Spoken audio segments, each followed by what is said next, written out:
समझ के सो गई। मुझको राणा जी माफ करना, गलती मारे से हो गई। मुझको राणा जी माफ करना, गलती मारे से हो गई।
मुझको राणा जी माफ करना, गलती मारे से हो गई।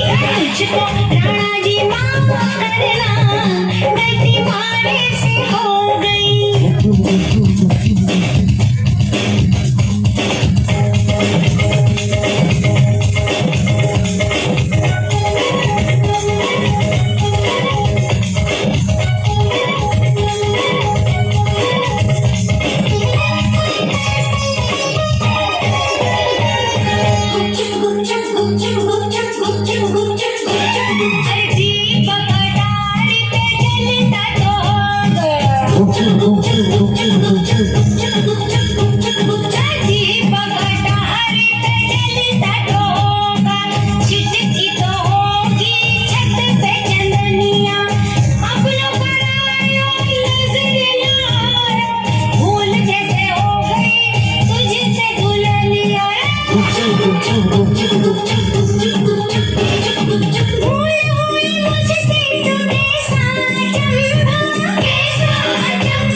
तूने किया नहीं कुछ भी वैसा,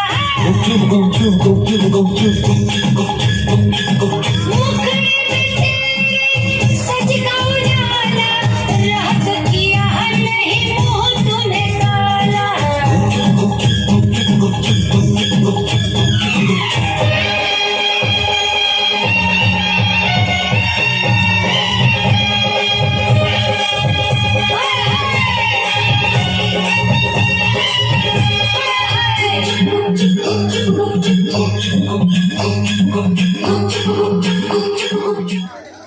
बहुत खाया गुपचुप इन्होंने। और भाई ये कह रहे गुपचुप गुपचुप गुपचुप गुपचुप गुपचुप गुपचुप गुपचुप गुपचुप गुपचुप गुपचुप।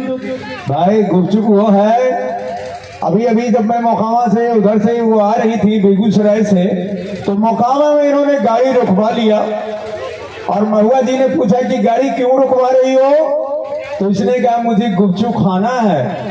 इतनी गुपचुप की प्रेमी है, इन्होंने कहा कि मुझे गुपचुप खाना है। और गुपचुप तो आप लोग जानते हैं लड़कों को कम लड़कियों को ज्यादा पसंद है, क्योंकि एक छोटी सी पूरी होती है और उस पूरी में एक इमली डालो, फट से तोड़ दो, उसमें चोखा डालो और इमली का पानी डालो और ऐसे लो आकर बड़ा स्वादिष्ट लगता है। आप लोगों को भी आनंद आया होगा। लेकिन ये वो वाला गुपचुप नहीं था, ये दूसरा गुपचुप था भाई। गाना आप सुन रहे होंगे, गाने में था छत पे सोया था बहनोई, बड़ा कर्म कांड वाला है भाई गाना। और ऐसे ऐसे जब गाने होते हैं तो अनाउंसर को ये लोग खुदेरते हैं कि अनाउंसर कुछ न कुछ बोले। तो मैं बोलने पे मजबूर, मैं बोलना नहीं चाहता था, लेकिन ये कह रहे थे कि छत पे सोया था बहनोई, अब मैं ताने समझ के सो गई। छत पे सोया था बहनोई, मैं ताने समझ के सो गई, मुझको राणा जी माफ करना, गलती मारे से हो गई। लेकिन मैं कहना चाहता कि मैडम जी, अरे हम पे धुआं मत छोड़ो यार, उन पे धुआं छोड़ना बंद करो। ये लीजिए, लड़कियों पे धुआं छोड़ने का तो मुझ पे छोड़ रहे हैं। लेकिन चलिए, मैं कहना चाहता कि मैडम, जब तुझको मालूम था कि छत पे बहनोई सोया है तो तुम गई ही क्यों थी? जब तुझको मालूम था कि छत पे बहनोई सोया है तो तुम गई ही क्यों थी? और जब चली गई तो फिर सोई ही क्यों थी? अगर सो गई तो राणा जी को बताने की जरूरत क्या थी? चलिए, बड़ा ही खुश सा नगमा आपने रखा है। और लीजिए अगला नृत्य, अगली चाहत आपके बीच है, हमारी कलाकारा लेके आइए।